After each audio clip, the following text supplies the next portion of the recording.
የተወደድክበት መወደድ ታላቅ ነው።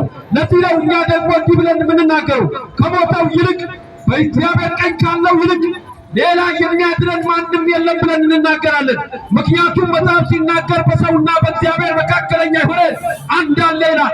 እሱም እንደኛ በምድር ላይ የተመላለሰ መከራንና ስቃይን የተሸከመ ቁስልን ሁሉ እያከመ እሱ የሠራዊት ጌታ እግዚአብሔር ልጅ ናዝሬቱ ኢየሱስ ብቻ ነው። አየህ ወንድሜ፣ በኢየሱስ በኩል ብቻ የሰው ልጆች ወደ እግዚአብሔር መንግሥት እንዲገቡ እግዚአብሔር መንገድን አዘጋጅቶልናል። ምክንያቱም መጽሐፍ ሲናገር እንደዚህ አለ፣ እኔ እውነትም ሕይወትም መንገድም ነኝ ብሎ ተናገረ። አየህ ወንድሜ፣ የእግዚአብሔር አሰራር ልዩ ልዩ ነው። ለዚህ ነው እግዚአብሔር በሥርዓት አምላክ ነው ብለን የምንናገረው። ምክንያቱም በሰውና በእግዚአብሔር መካከል መልአክ አይደለም። በሰውና በእግዚአብሔር መካከል ጻድቃን ሰማዕታቶች አይደሉም።